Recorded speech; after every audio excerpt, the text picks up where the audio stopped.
just a quick little video. Well, I wouldn't say quick, it takes a bit of time to run for everything, but just what our setup looks like on the road. I know there's a few family members have asked, you know, what it look like, yeah, living full-time on the road. So yeah, you can see a little bit of our setup here. If there's any questions or anything, or someone is looking at this video and looking at the same products that we've purchased, then definitely send us a message. We're happy to give you some advice on how we found it, but at the end of the day, it's your decision. Yeah, enjoy. This is the kitchen setup here. We've got a nice big 75 litre, right JJ? Yeah. 75 litre fridge freezer. So small compartments the freezer, big compartments the fridge. Works a charm. Just an Aldi brand that, yeah, was cheap to buy and has not disappointed us at all throughout the strip. Kitchen pulls out, and then you've got in the Kings a little drawer here where we keep all our cutlery, knives and forks, plenty of knives. I don't know how many things we were chopping up, but very adventurous. And we do have some luxuries on the road, such as a water filter that we could fit in, so our water tastes a little bit cleaner. This little gas stove that we've taken, I think I stole from my dad a long time ago, has been an MVP, and this cast iron pan as well. Most times when you go camping, you actually do a lot of barbecuing when you're just going for a weekend, but you're traveling full time on the road, you're not going to have a barbecue every night. So we use the stove every time we stop. It always comes out, and it's probably one of the most used cooking items, so I would definitely recommend one of those. Kitchen obviously, and then we can use this as a little bit of a storage space. We brought along the soda stream again, we had room, and that's been great. We've had Coke obviously on the road for whiskies, and just some fizzy drinks when you're sick of drinking water all the time. Our kitchen setup, so this is our pantry. We learned pretty quickly after the first month that all food should be stored in here. We can close it up in the evenings, otherwise we do have mice crawling everywhere. And secondly, storing all the food in these containers. These are just Kmart containers. You can stack 3 containers on top of each other in this King's trailer. All our food goes in there. And then obviously we've got a little bit more just around the back with all the sauces in there. We've just got the battery on the bench today charging or running the fridge so we can charge the other batteries up. Other thing to kind of point out, spices along the journey. My auntie in South Africa gave me these spices, and there's just so many, probably over 5 different flavors: garlic and herb, vegetable spice, braai salt, rosemary and olive, and then some curry spice and so. But yeah, they're probably the 5 or 6 spices there we use for all our foods, and it's perfect. Could not have asked for better, and I'll probably find the exact same spices in a South African shop somewhere around our travels to top up if I run out. Other good product for our kitchen is this little Camp Master jet boil. It's not the jet boil brand. It's the cheaper version. It's done well, no concerns with it. Little ignition doesn't go anymore, but just use a match and it works fine. And we use that every single day. I may use it for coffee, for boiling water, for dishes, for cooking food, rice, pasta. It gets the most use, second to that little stove top. Then these little things here have also been a good little addition to the trip, with being able to store things at the top and not waste that space. So we've got our plates and everything there. I also saw my little filtered coffee press in there. This one I bought in South Africa. It's like a cast iron pan. JJ bakes all our bread in there. We also make stews and things in there. So instead of having those big camp ovens, we've got a smaller one. And yeah, freshly baked bread when JJ chucks it on the fire. Other things we kind of use, these little Ziploc bags are perfect. It means we're not wasting a lot of plastic with other Ziploc bags we can't reuse. And then these little pop-up containers, bought a set of them from Aldi as well, and yeah, they've been wonderful. Easy to store food in. Again, they've just been able to save space with them actually folding down. And then our kind of storage space at the top changes depending on whether we've just done a pantry shop or not, but we've got our coffees. I always keep some of my face wash here so I can use it daily, and then mueslis and so forth. Yeah, that's kind of the kitchen setup. We've just attached this little rope here, so when you close it you just hook it back in, but it's great for just storing our dish towels. I always have a cloth for my face to dry that, and then just anything else that you want to hang up. Coming around the back of our storage, this little back part of the King's trailer is great, because we've just zip tied some of these Cortex straps we bought from Bunnings, and it's been able to hold a lot of our ropes, extension cords, just takes it out of the way from the trailer. Second fridge, I'll try and open it up so you guys can see a little bit more. So this one is purely the freezer compartment for us. I think it's a 45 litre. We just use it as a freezer. You can get away with doing a trip just with one big fridge freezer, but yeah, makes it easy so we can actually stay off grid 6 to 8 weeks without having to go to any grocery store. So that's great. This little crates here we use for all, I guess, your grocery items that are, yeah, not food. I can't remember this term for it, but sanitary products, cloths, long life milk, first aid kits. Got a little blender in there, so it's all just random bits and bobs. Just mounted these PVC pipes here, and put these little pins in, so you can just pull out this little thing, and then you can pull the pin out and you can open it up, and like a little door system. But we store our fishing rods, so we've got beach fishing rods and boat fishing rods, and then all the poles for these poles for the awning. In extreme weather, we can chuck those on for extra protection. So they're all stored in there, which is great, because the worst is when you're going on a trip, taking out fishing rods in the car, they always get caught on something and it's so frustrating. So that's been a great little storage thing. And just at the back of the King's trailer, it's got this hydraulic system. Now, I've seen so many people use this space differently. We've got these little canvas bags for all our clothes.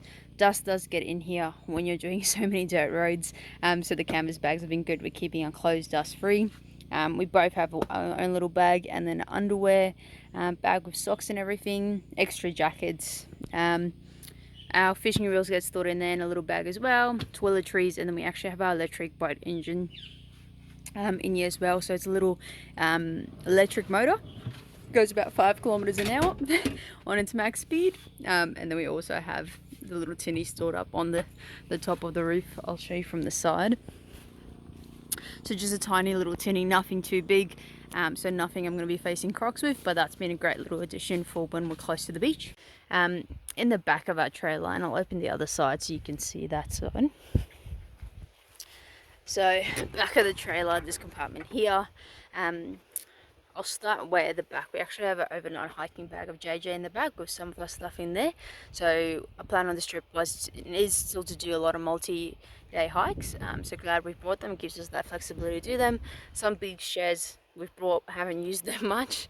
This big container here, because we work on the road, we've got Starlink, so Starlink gets installed in there. We also have a big computer screen for JJ if he does need it for certain work things. Again, having used it, probably wouldn't have to bring it, but we weren't sure when first undertaking the trip. Our chairs get stored in the back here. We've installed a hot water shower system on the side here.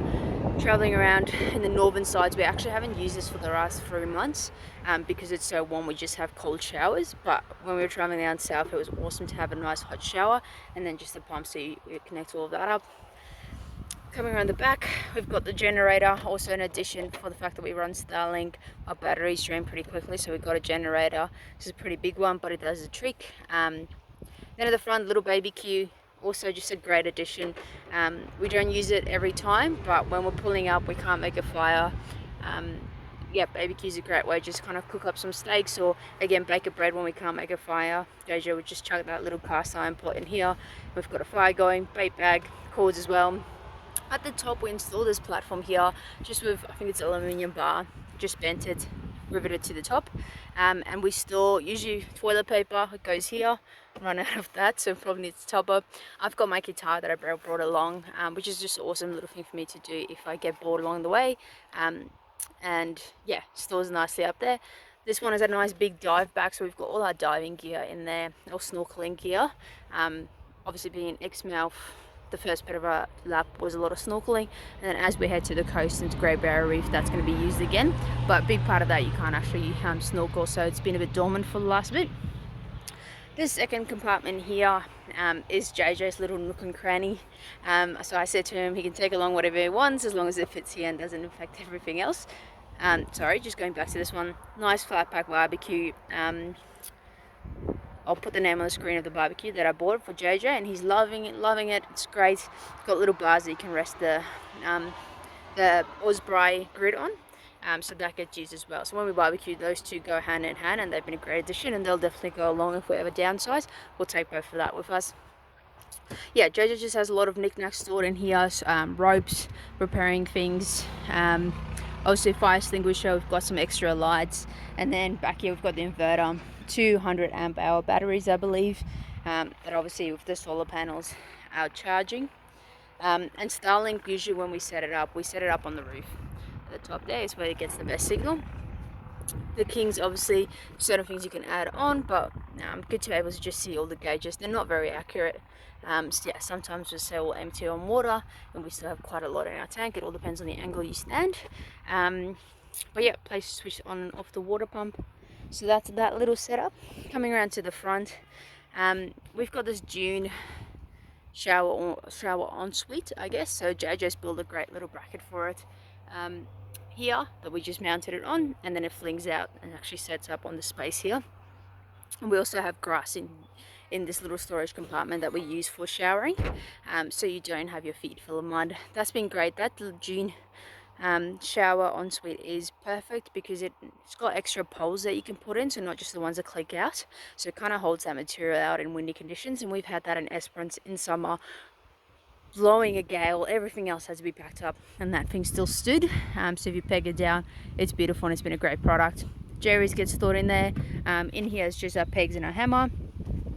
This front compartment is a nice big space, so we set grass. We've got our awning walls in there. We've got the fuel for the generator. Jojo's got more tools, all the little bits and bobs. This is a great storage compartment. Some people chuck wood in there, we also didn't have room. And then this one here is just a gas bottle storage for that. Now the rest of the setup, Jojo's playing some games. We've got our chairs and our table. This table actually gets stored in that back fridge where it slides out, just on the side. The awning is a super peg awning. Yeah, we've been really happy with the super peg customer service side of things. The reason we chose this awning, Jojo, obviously being an engineer, had a good look at the, what would you call them? Yeah, so the swinging arms, a lot of the 270-degree awnings, when you swing them out, all of these arms come out at a single pivot point, where this one's got two. So there's two arms on this end, and then there's three arms on the other end. So you're distributing the load a little bit more 50-50, rather than having a single arm where the whole thing comes out and all that load is going on one location, heading back to either your roof racks on your car or your roof racks on your trailer. Yeah, not ideal, so yeah. Yeah. And then the other, so that was obviously structurally it was a great concept. Secondly, Australia made, which was a great input for us.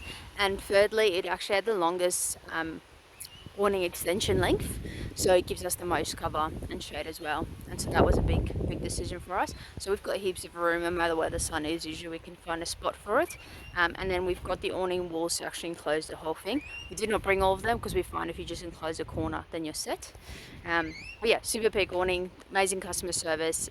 Any problems we've had, they've been able to get on top of it straight away and help us out. But yeah, that's, I guess, the more trailer side of things. Going into the car, I'll give you a quick rundown. This is where we sleep, so we actually sleep in the car.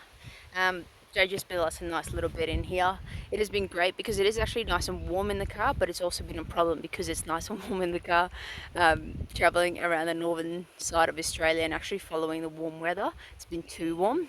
These little mesh things that we've put on just from a baby shop, because they're double mesh, the wind doesn't actually come flow through as good as you'd like. But these back seats just fold up, and then we move our seats back and we can drive. And then just at the back of the car, just set up here. So just actually built this aluminium frame. These legs fold up and they can fold in. This I just bought online from eBay, where the legs can actually fold all the way in. And then we've got a drawer system at the back, and JoJo's tools and our max tracks and everything is stored underneath, as well as gas bottles, extra table, books, games, beer, gets stored in there, and then it just pushes back in. We chuck these little chairs down, and there you go, bed's made, ready to go.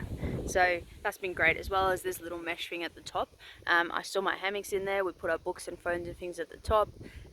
Towels are in there, beanies, so it's a great little storage thing for a car. Yeah, that's around now, guys. That's our setup on the road, and what we do most of the time, or where we hide. Cool. That's our setup on the road. Like I said, we've got the King's MT1 trailer. There was quite a few reasons why we wanted to choose this one. We obviously took into account the cost of getting a trailer, and we considered like small caravans, other camper trailers, yeah, a variation of things. Had a whole spreadsheet going, but it just came down to Kings is a lot more customizable, so we could put into it what we wanted to put into it. Like the awnings, we didn't want the King's awnings, so we were able to chuck a super peg one on. Yep. The shower tent, we just fixed the bracket to it. The shower hot water system, we could easily fit to it. So yeah, a lot of stuff that we didn't mind drilling holes into because it's not, you know, a $50,000 camper trailer. Yeah. So yeah, it's something you can customize. You're not going to stress about doing modifications to it. And then it just gave us that kitchen setup still that we like to be able to, yeah, do life on the road, and all the storage that we need for our gear.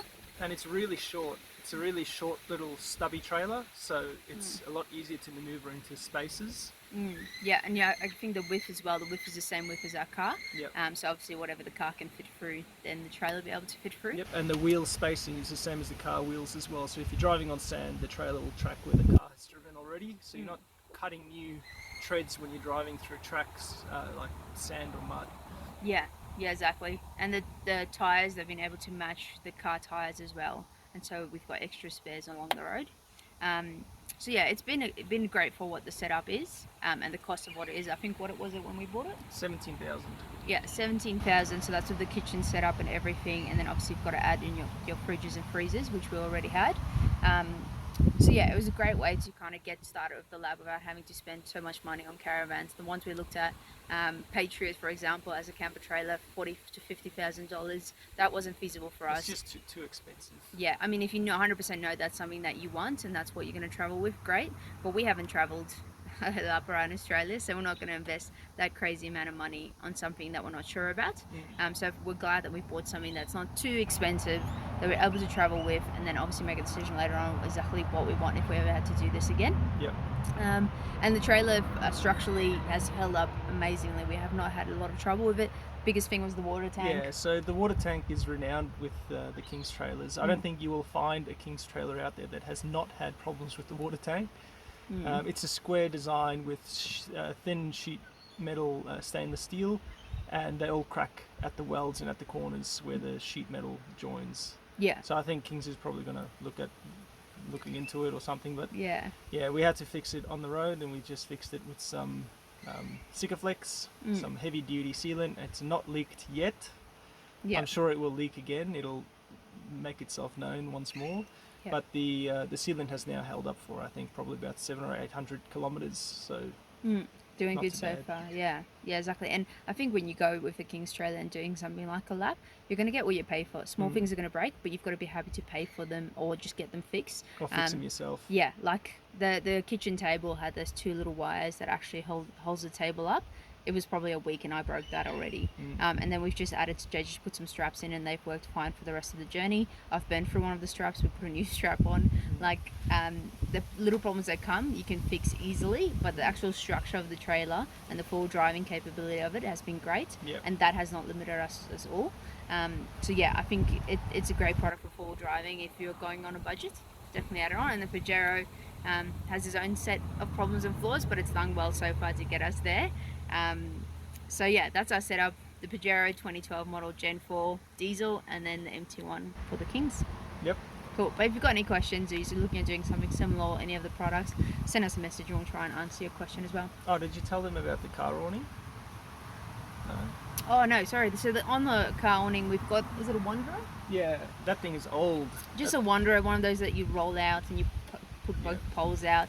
It's probably 6 or 7 years old by now. And yeah, we actually use it quite a bit on the lap, so when we're just stopping over, it's actually almost easier to just grab that one out, because if the wind picks up with the 270 awning, we have to peg in 6 or 7 ropes, whereas with the other awning it's just 2 ropes, so it's pretty easy.